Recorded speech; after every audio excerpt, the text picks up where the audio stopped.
Dan dari suaranya, Brandon ini terdengar kaget sambil berkata,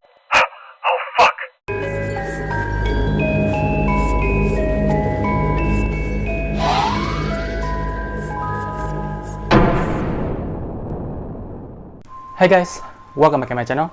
Nama aku Rio, and this is The Mirror. So, malam ini aku angkat sebuah topik yang dua kalimatnya mungkin memancing kalian untuk ngeklik video ini. Panggilan telepon. Siapa yang menyangka kalau malam ini kita bakal dengerin panggilan telepon 911 lagi? Mohon maaf, karena sangat disayangkan. Panggilan telepon nyasar atau salah sambung itu adalah hal yang biasa terjadi di kehidupan manusia kan. Dikatakan biasa karena memang ketika salah sambung, terus oh ya salah sambung, maaf, telepon kita tutup, semua dilupakan. Tapi yang akan kita bahas di video kali ini adalah panggilan-panggilan salah sambung, maybe, ataupun dari orang-orang yang kita kenal tapi sangat-sangat misterius. Di mana panggilan telepon ini mengarahkan mereka pada sebuah insiden atau kejadian yang sangat membekas dalam hidup mereka, bahkan sampai bikin sakit jiwa. Jadi malam ini kita akan membahas kisah-kisah asli dari orang-orang yang mendapatkan telepon misterius yang bikin merinding, menyeramkan, yang sampai sekarang menjadi kasus yang tidak terpecahkan. And now, before video exercise, the mirror mode, silakan.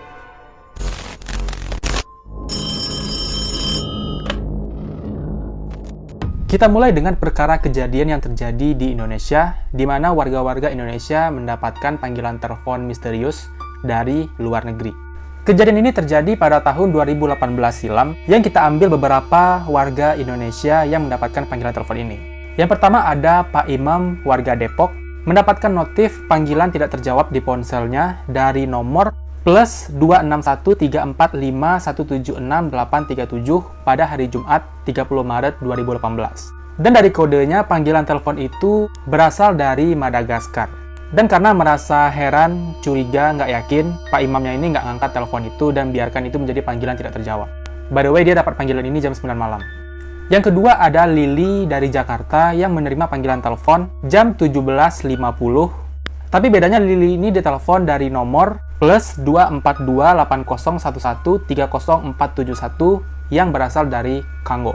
Kemudian ada Tias di Bandung yang pada jam 10 malam mendapatkan telepon dari nomor dengan kode negara Kongo juga dan juga menjadi panggilan tidak terjawab. Jadi udah 3 orang yang panggilannya tidak terjawab. Tapi beda dengan Indah asal Jakarta, di mana dia mendapatkan telepon dari nomor plus 24280130493 pada jam 8.44 malam. Nah, bedanya secara refleks, Indah ini mengangkat telepon misterius itu dan dia mendengar suara si penelpon. Dari telepon terdengar suara latar yang ramai, seakan-akan si penelpon ini sedang berdiri di pinggir jalan, dan Indah bisa mendengar suara nafas dan ucapan halo yang terdengar cukup jauh di belakang telepon. Kalian kebayang nggak? Jadi kayak ada orang yang megang teleponnya, tapi yang ngomong halo itu jauh di belakang si orang yang megang telepon. Misterius. Teleponnya hanya berjalan selama 9 detik, kemudian terputus. Dan dari kode nomor yang nelpon ini juga berasal dari Kongo. Lalu, apa yang sebenarnya terjadi? Ternyata kejadian ini bukan hanya terjadi di tahun 2018, tapi pada akhir 2016 juga terdapat fenomena yang sama di Indonesia, di mana orang-orang mendapatkan telepon dari nomor-nomor internasional yang misterius. Kebanyakan itu nggak terjawab. Tapi ternyata bukan cuma di Indonesia, di Australia juga pernah kejadian telepon-telepon kayak gini. Dan fenomena ini sudah masuk ke media Australia, abc.net.au, yang pernah menulis tentang kejadian itu pada bulan Februari tahun 2018. Jadi waktunya cukup sama dengan terjadinya di Indonesia. Dan saat itu warga Australia mengatakan bahwa mereka mendapatkan panggilan telepon dari nomor luar negeri yang berasal dari Papua Nugini, Kongo, Slovenia, hingga Belgia. Dan setelah diusut oleh kepolisian Australia, ternyata itu semacam kedok dari penipuan panggilan telepon premium. Jadi motifnya si penipu ini menelpon orang-orang secara random dan membiarkan telepon orang itu berdering selama-lama mungkin sampai mereka angkat. Dan si penelpon ini sengaja nggak ngomong dan langsung nutup teleponnya agar si penelpon ini nelpon balik. Agar orang yang menerima telepon ini nelpon balik. Mungkin karena penasarannya. Dan saat si korban nelpon balik inilah nomor mereka disadap dan secara otomatis tagihan telepon mereka membengkak. Nah, dengan tagihan telepon yang membengkak, mau nggak mau si korban pasti harus ngebayarkan tagihannya. Tapi tagihan yang dibayar oleh si korban ini akan otomatis masuk ke dalam kantong si penipu, si penelpon awal. Dan motif-motif ini bersumber dari ABC News yang diungkapkan oleh Komisi Kompetisi Usaha dan Konsumen Australia Delia Ricard. Nah, teror ini sendiri dinamakan wangiri yang berasal dari bahasa Jepang yang artinya sekali dering dan tutup. Jadi basically semua penjelasan teror dan fenomena panggilan telepon luar negeri ini hanyalah penipuan via online. Jadi untuk teman-teman di sini mungkin kita bisa belajar untuk lebih berhati-hati, siapa tahu ya semoga aja enggak kedepannya kita mendapatkan hal yang serupa. Jadi di sini kita udah tahu kalau ada penipuan sejenis itu. Jadi berhati-hatilah, jangan lakukan sesuatu yang kalian ragu untuk melakukannya.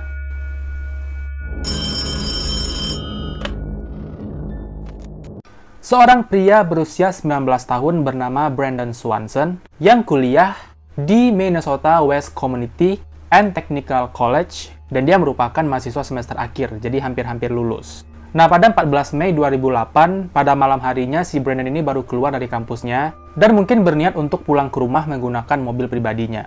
Pada jam 2 malam, si Brandon ini entah ngantuk, entah lengah, entah gimana, dia memasukkan mobilnya ke dalam parit. Jadi mungkin kayak banting setir, terus mobilnya masuk ke dalam parit. Karena itu mobilnya nggak bisa keluar dan Brandon nelpon orang tuanya di jam 2 pagi itu dan mengatakan kondisinya. Pada saat itu Brandon mengatakan bahwa dia baik-baik aja, dia nggak terluka dan dia bisa berdiri di pinggir jalan dengan aman sambil nelpon orang tuanya. Dan pada saat itu Brandon meminta orang tuanya untuk datang menjemput dia ke lokasi mobilnya terjebak itu dan dia mengatakan bahwa dia berada di dekat Lynn.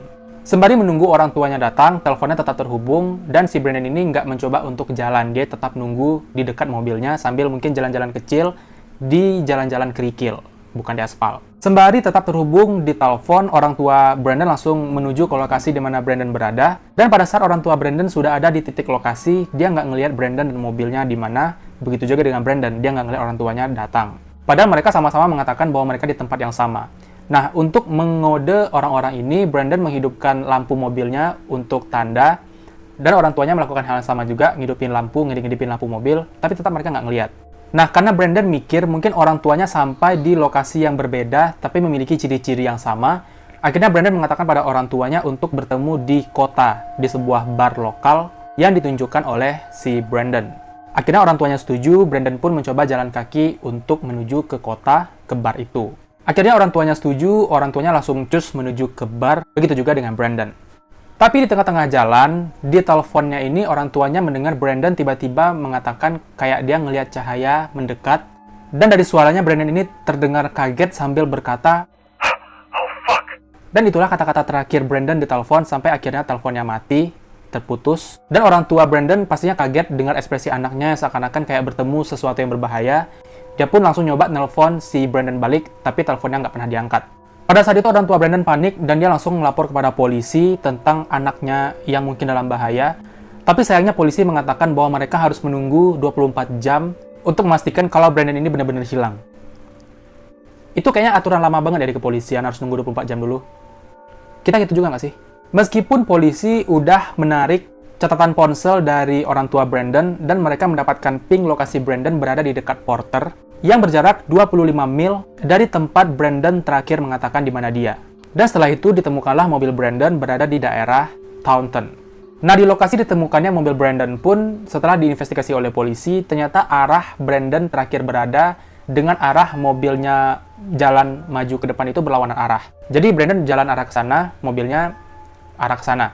Seakan-akan Brandon ini berjalan kembali ke tempat dia berasal. Akhirnya setelah 24 jam, polisi memulai pencarian Brandon. Dia mengarahkan semua kendaraan darat, kuda, udara, dan 34 ekor anjing pelacak untuk mencari Brandon.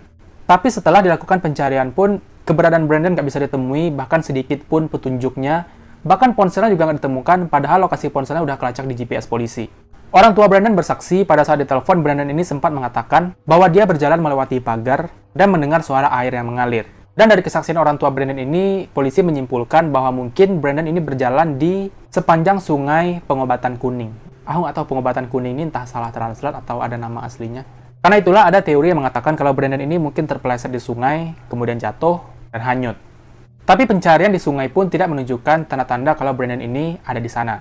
Dan ada juga teori yang mengatakan kalau Brandon ini mungkin benar-benar jatuh ke sungai, tapi dia masih hidup dan berjalan, tapi meninggal dunia karena hipotermia atau kedinginan yang sangat parah. Karena istilah dia jatuh ke sungai, badannya basah, jalan jam 2 malam, pasti angin kencang, jadi dia kedinginan dan tewas.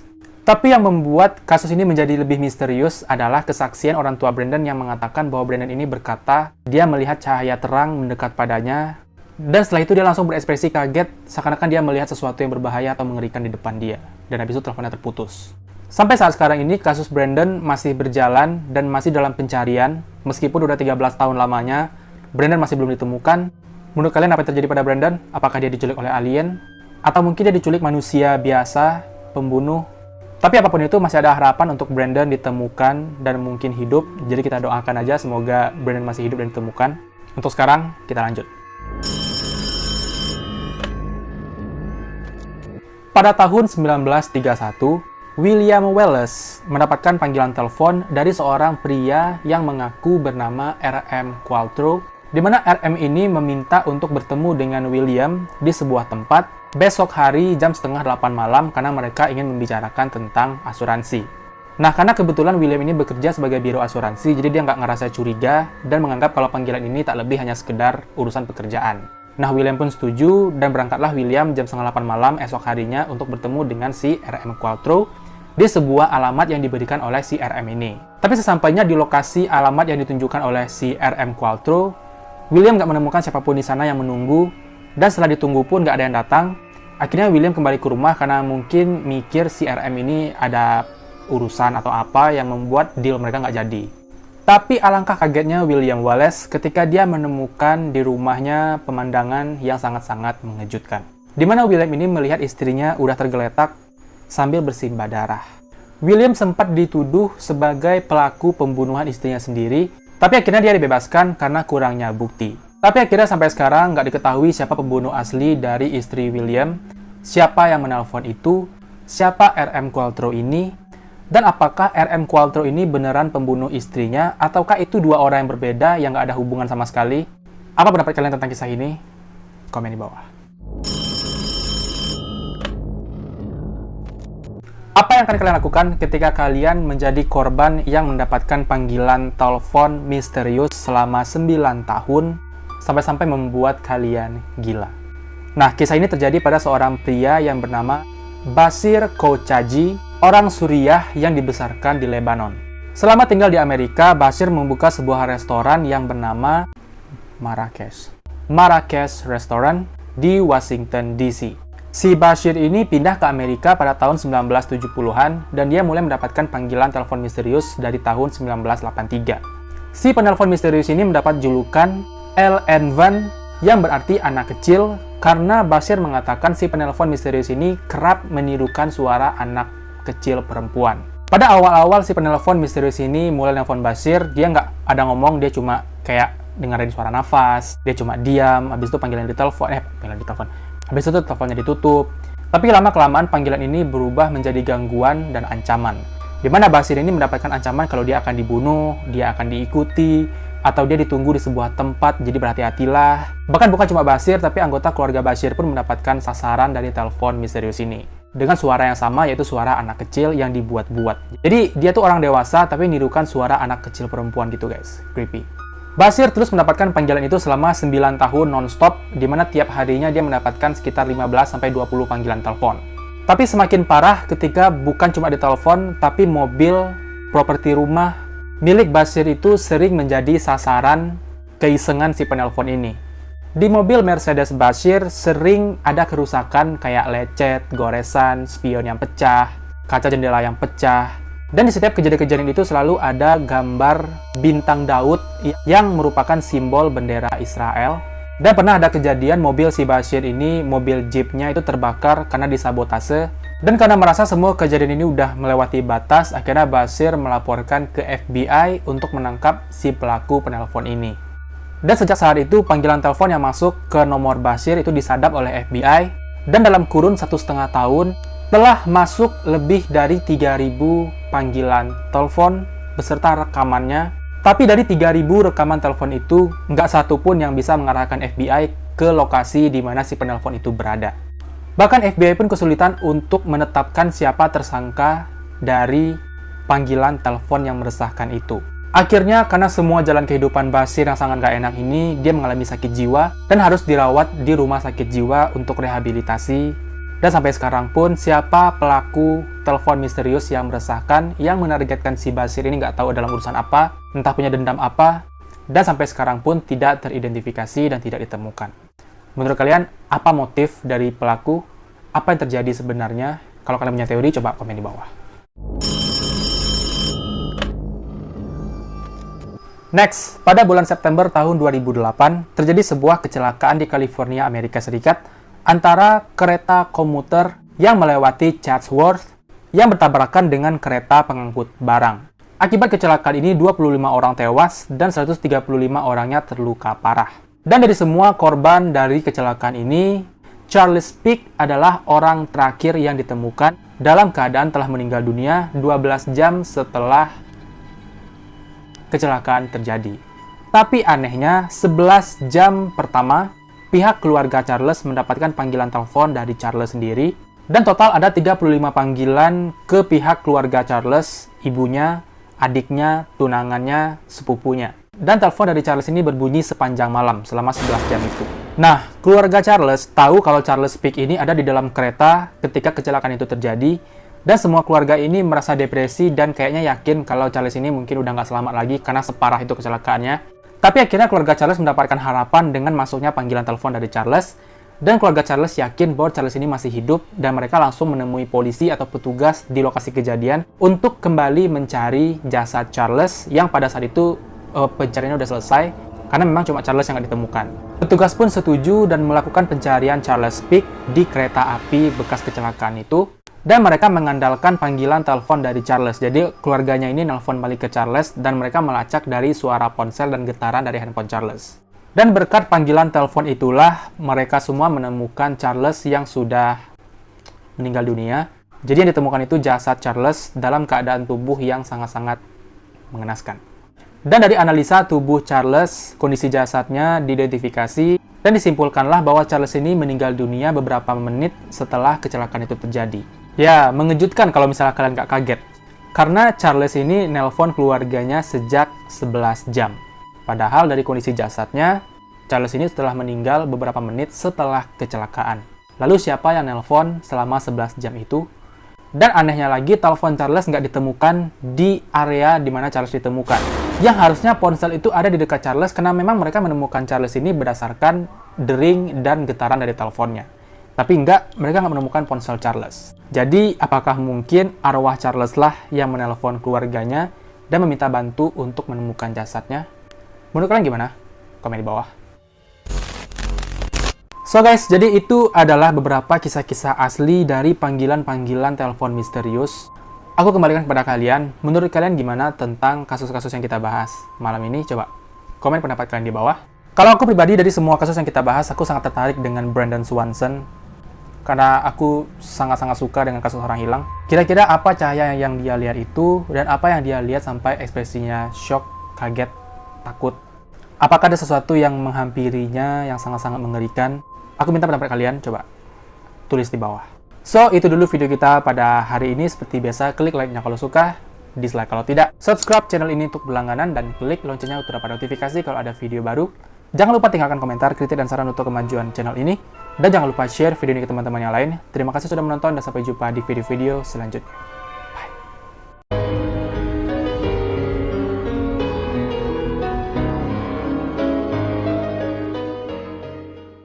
Karena akhir-akhir ini antara Willy, tapi akhirnya dia dibebaskan.